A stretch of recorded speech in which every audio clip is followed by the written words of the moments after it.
तुम्हाला याच्यावर हरकती घ्याव्या लागतील आणि आम्ही त्या हरकती आमच्या समता परिषदेच्या याच्यामध्ये तर त्याबद्दल आम्ही निश्चितपणे विचार करून योग्य प्रकारच्या पुढची आम्ही कारवाई करू. एक आहे, माझं स्वतःचं मत असं आहे की हे सगळे सोयरे जे आहेत हे कायद्याच्या कसोटीवर अजिबात टिकणार नाही असं माझं मत आहे.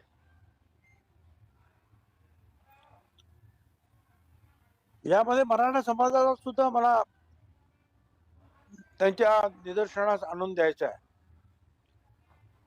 हे ठीक आहे की तुम्ही ओबीसीच्या 17, 18, 19% जे काही आरक्षण शिल्लक राहिलंय त्याच्यामध्ये येण्याचा आनंद तुम्हाला मिळतोय, तुम्ही जिंकलात असं तुम्हाला वाटतंय.